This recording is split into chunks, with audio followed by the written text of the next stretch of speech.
दिवाली के टाइम में हम सभी अपने घर को साफ सुथरा और ऑर्गेनाइज दिखाना चाहते हैं। इसके लिए दिवाली के कुछ दिन पहले से डीप क्लीनिंग में जोरों शोरों से लग जाते हैं। बट यहाँ पे अगर हम कुछ टिप्स एंड हैक्स को यूज़ करें तो हमारी क्लीनिंग बहुत ही कम टाइम में हो जाएगी। मीन्स टाइम भी कम लगेगा और क्लीनिंग भी बहुत अच्छे से हो जाएगी, वो भी कम मेहनत में। तो चलिए स्टार्ट करते हैं आज का इंटरेस्टिंग सा वीडियो ऐसे ही टिप्स एंड ट्रिक्स के साथ।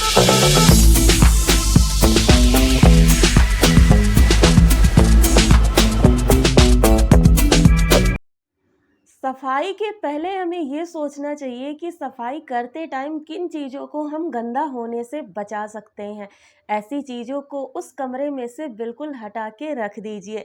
जैसे अगर अभी अभी आपने कुशन कवर वगैरह चेंज किए हैं या आपके रूम में, जिस रूम की आप क्लीनिंग करने वाले हैं, बहुत सारे आर्टिकल्स होते हैं।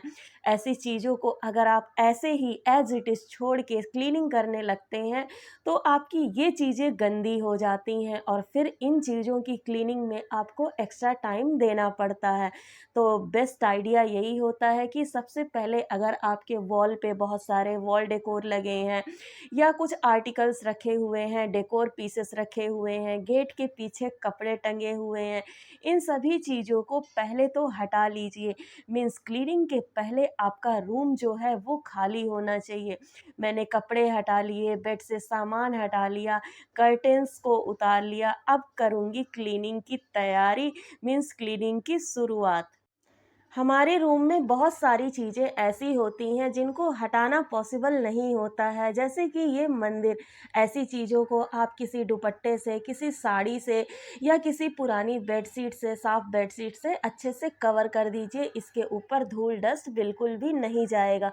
मैंने एक दुपट्टे का यूज़ किया है और अपने मंदिर को बहुत अच्छे से कवर कर दिया है। अगर आपको भी एफर्टलेस क्लीन करना है, घर को कम टाइम में क्लीन करना है, तो टॉप टू बॉटम अप्रोच को फॉलो करिए। मीन्स क्लीनिंग ऊपर से स्टार्ट होनी चाहिए और नीचे की ओर आनी चाहिए। इससे क्या होता है, कई बार क्या करते हैं हम कि उल्टा करते हैं, पहले फर्श को साफ़ कर लिया, नीचे की चीज़ों को साफ़ कर लिया, फिर दीवारों को साफ़ किया, तो आपका फर्श, नीचे की चीज़ें फिर से गंदी हो जाती हैं। क्लीनिंग टूल्स हमारे पास ज़्यादा होने तो ज़रूरी नहीं है, बट हाँ, जितने भी क्लीनिंग टूल्स हैं स्मार्टली क्लीनिंग करने में आपकी हेल्प करने वाले होने चाहिए। जैसे कि ये मेरे पास है एक फ्लैट मॉप। अब वैसे तो मॉप का काम मॉपिंग करना है, बट इस फ्लैट मॉप से मैं अपने वॉल्स को क्लीन कर सकती हूँ बहुत अच्छे से। बहुत अच्छे से ये वॉल की क्लीनिंग कर देता है। जो काम मुझे कपड़े से या झाड़ू से करने में बहुत टाइम लगता, वो ये आसानी से कर देता है। इवन ये बेड के पीछे नैरो स्पेसेस में जाके भी बहुत अच्छे से सफाई करता है। विंडोज़ और डोर्स को क्लीन करने के लिए नॉर्मल वाटर की जगह मैं वाटर में थोड़ा सा विनेगर मिला लेती हूँ, मीन्स वाइट विनेगर, जिससे चाउमीन वगैरह बनाते हैं। इससे जब हम लकड़ी पे पानी डालते हैं तो वो लकड़ी के ख़राब होने का चांस नहीं रहता है, साथ में क्लीनिंग बहुत अच्छे से हो जाती है। जब भी आप लकड़ी के चीज़ों को ऐसे गीले कपड़े से साफ़ कर रहे हैं, उससे पहले ज़रूर अच्छे से डस्टिंग कर लीजिए ताकि धूल गंदगी पहले निकल जाए। जितने भी फटे पुराने मोजे निकलते हैं मेरे घर से, मैं संभाल के रख लेती हूँ। क्लीनिंग के टाइम में बहुत ही ज़्यादा हेल्पफुल होते हैं। अब करना है मुझे फ़ैन की क्लीनिंग।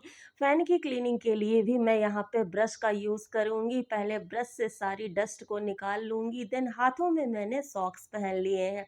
अब इससे फ़ैन की क्लीनिंग बहुत अच्छे से हो जाएगी। जो हमारा सॉक्स होता है, माइक्रोफाइबर क्लॉथ की तरह वर्क करता है, धूल डस्ट को नीचे नहीं गिरने देता है, सारा अपने अंदर समेट लेता है।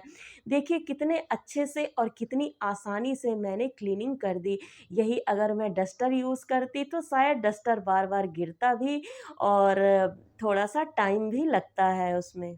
हमारे घर में बहुत सारे एरियाज़ ऐसे होते हैं जिनकी रेगुलर बेस पे क्लीनिंग पॉसिबल नहीं है, बट हाँ, ये रेगुलरली गंदे ज़रूर होते रहते हैं। जैसे ये वार्डरोब का सरफेस एरिया हो गया। ऐसे एरियाज़ पे आप पॉलीथीन लगा सकते हैं, बड़ी सी कोई शीट है तो वो लगा दीजिए, बट मैं यहाँ पे न्यूज़पेपर का यूज़ करती हूँ। जब भी क्लीनिंग करना होता है, पुराने न्यूज़पेपर को हटा लिया, गंदगी नीचे भी नहीं गिरती है और अच्छे से साफ़ भी हो जाता है। साथ ही जो हमारा वार्डरोब का ऊपर का एरिया है वो भी क्लीन रहता है। देन उसको अच्छे से वाइप आउट करके दूसरा न्यूज़पेपर इस पे लगा दिया है। अब 2 महीने 3 महीने ये ना भी क्लीन हो तो कोई टेंशन वाली बात नहीं है। जब भी क्लीन करना है बस न्यूज़पेपर हटाया और थोड़ी-सी डस्टिंग कर दी।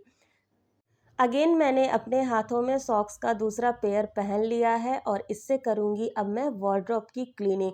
कोई भी फ्लैट सरफेस हो, सॉक्स से बहुत आसानी से बहुत कम टाइम में बहुत ईज़िली क्लीन हो जाता है। तो अगर आपके घर पे भी फटे पुराने सॉक्स हैं ना, तो उनको फेंकने से पहले क्लीनिंग में ज़रूर यूज़ कर लीजिए।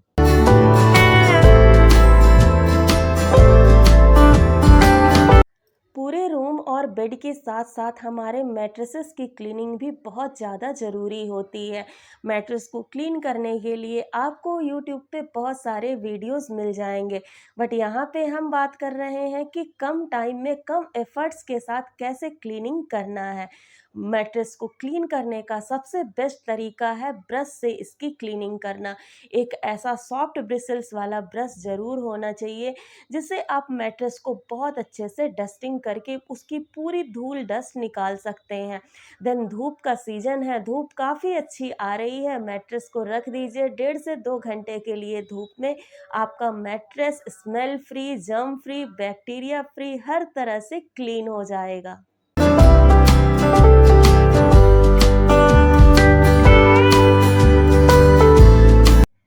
हम सभी बेड बॉक्स की क्लीनिंग तो साल में 1 या 2 बार ही कर पाते हैं, क्योंकि इसमें थोड़ा-सा टाइम भी लगता है, टाइम टेकिंग होता ही है, साथ ही साथ थोड़ा-सा लेंदी प्रोसेस होता है। दिवाली के टाइम में हम सभी तो बेड बॉक्स की क्लीनिंग ज़रूर करते हैं। इसी टाइम में मैं कुछ ऐसे हैक्स यूज़ करती हूँ, ऐसे ट्रिक्स यूज़ करती हूँ कि साल भर के लिए मेरा बेड बॉक्स रेडी हो जाता है।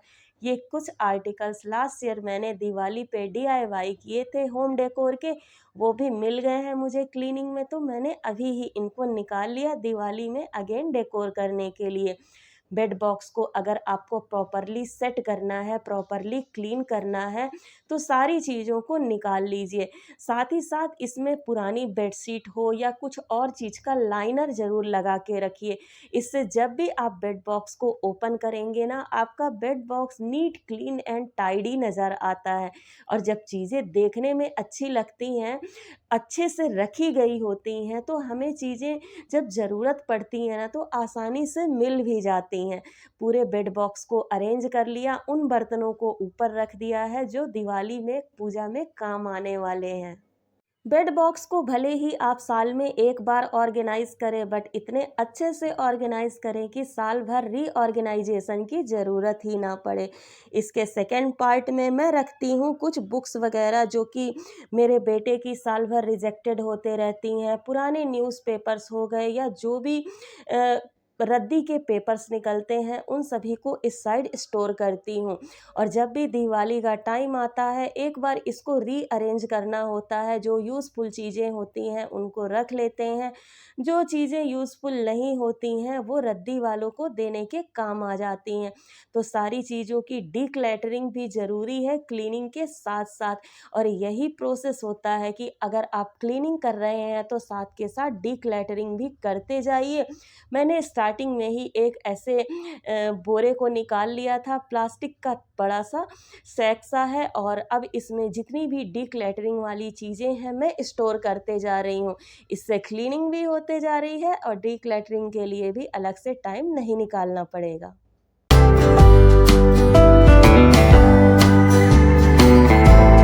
मेरे हैंडल वाले मॉप का यहाँ पे भी मैंने एक बेस्ट यूज़ किया बेड के नीचे की सफाई करने के लिए। डेली बेसिस पे हम लोग झाड़ू पोछा बेड के नीचे तो करते ही हैं, बट इतना टाइम नहीं होता कि अच्छे से यहाँ की क्लीनिंग करें। और देखिए कितने सारे बॉल्स निकले बेड के नीचे से। आज मैंने इस बैक साइड बेडरूम के डीप क्लीनिंग को टारगेट किया है। तो इस रूम में जितने भी आर्टिकल्स रखे हैं मैं कोशिश करूँगी कि सारे की क्लीनिंग आज ही हो जाए। चाहे वो फर्नीचर से रिलेटेड हो, डेकोर पीसेस हो या कुछ और चीज़ें हों। यहाँ पे प्लास्टिक की चेयर्स हैं, टेबल है, तो इनकी क्लीनिंग के लिए मैंने पानी में थोड़ा सा शैम्पू घोल लिया है जिससे इनकी क्लीनिंग बहुत अच्छे से होती है। नॉर्मली हम सभी क्या करते हैं, पानी में डिटर्जेंट घोल के इनकी क्लीनिंग करते हैं। अगर आपके चेयर्स, टेबल डार्क कलर में है तो उन पे डिटर्जेंट के निशान वाइट वाइट से बन जाते हैं। शैम्पू इनके लिए बेस्ट ऑप्शन है। यहाँ पे अब मुझे करना है अपने बेड के सिरहाने की क्लीनिंग, इवन पूरे बेड को आउटर साइड से क्लीन करना है। इसके लिए भी मैंने एक डीआईवाई सॉल्यूशन रेडी किया है, जिसमें है वाटर, विनेगर और थोड़ा सा लिक्विड सोप, जिससे हम लोग बर्तन धोते हैं, बर्तन धोने वाला जेल। अगर आपके पास ये नहीं है तो आप इसकी जगह थोड़ा सा पानी में शैम्पू डाल के भी किसी भी फर्नीचर की अच्छे से क्लीनिंग कर सकते हैं। बहुत अच्छे से साफ हो जाएगा और लेदर फिनिश में हो, वेलवेट फिनिश में हो, हर सरफेस को ये सॉल्यूशन साफ कर देता है।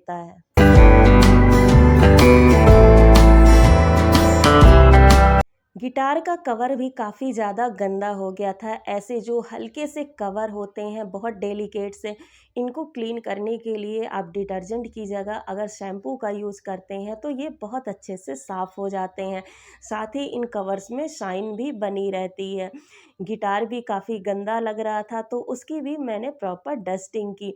जो भी हमारी मेटेलिक चीज़ें हैं उनको क्लीन करने के लिए वाटर और विनेगर का सॉल्यूशन कभी भी यूज़ मत करिए, क्योंकि मेटेलिक चीज़ों पे ये रिएक्शन करता है और चीज़ें आपकी ख़राब हो सकती है।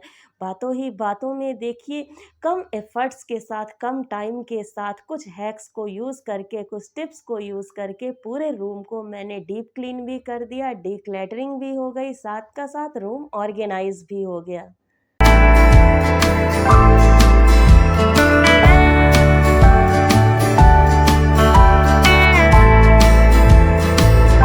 मेरा घर हो या आपका घर हो, सबसे ज़्यादा डीप क्लीनिंग में अगर कहीं टाइम लगता है तो वो है हमारा किचन। बट इस बार मैंने किचन की डीप क्लीनिंग के लिए कोई स्पेसिफिक डे फिक्स नहीं किया है। रोज़ के टाइम में से थोड़ा थोड़ा सा टाइम निकाल के किचन के एक एक पार्ट को क्लीन करते जा रही हूँ। और इसी सीरीज़ में आज बारी है किचन की चिमनी को क्लीन करने की। जब भी हम लोग चिमनी को ओपन करते हैं, बहुत सारा एक्सेस ऑयल इसमें से रिलीज़ होता है। अगर हम स्क्रबर से साफ़ करते हैं या किसी अच्छे कपड़े से इसको साफ़ करते हैं तो वो हमारा कपड़ा भी ख़राब होता है, स्क्रबर भी रिजेक्ट करने लायक हो जाता है। बट यहाँ पे मैंने छोटे-छोटे कपड़ों के कतरन्स रखे हैं। एक्चुअली में ये जो बच्चों के हौज़री वाले टी-शर्ट्स होते हैं, बनियान हो गए, उनको आप छोटे-छोटे पीसेस में कट करके रख ल सकते हैं जो पुराने हैं। और उससे पहले आप एक्सेस ऑयल को ये देखिए इस तरह से साफ़ कर लीजिए।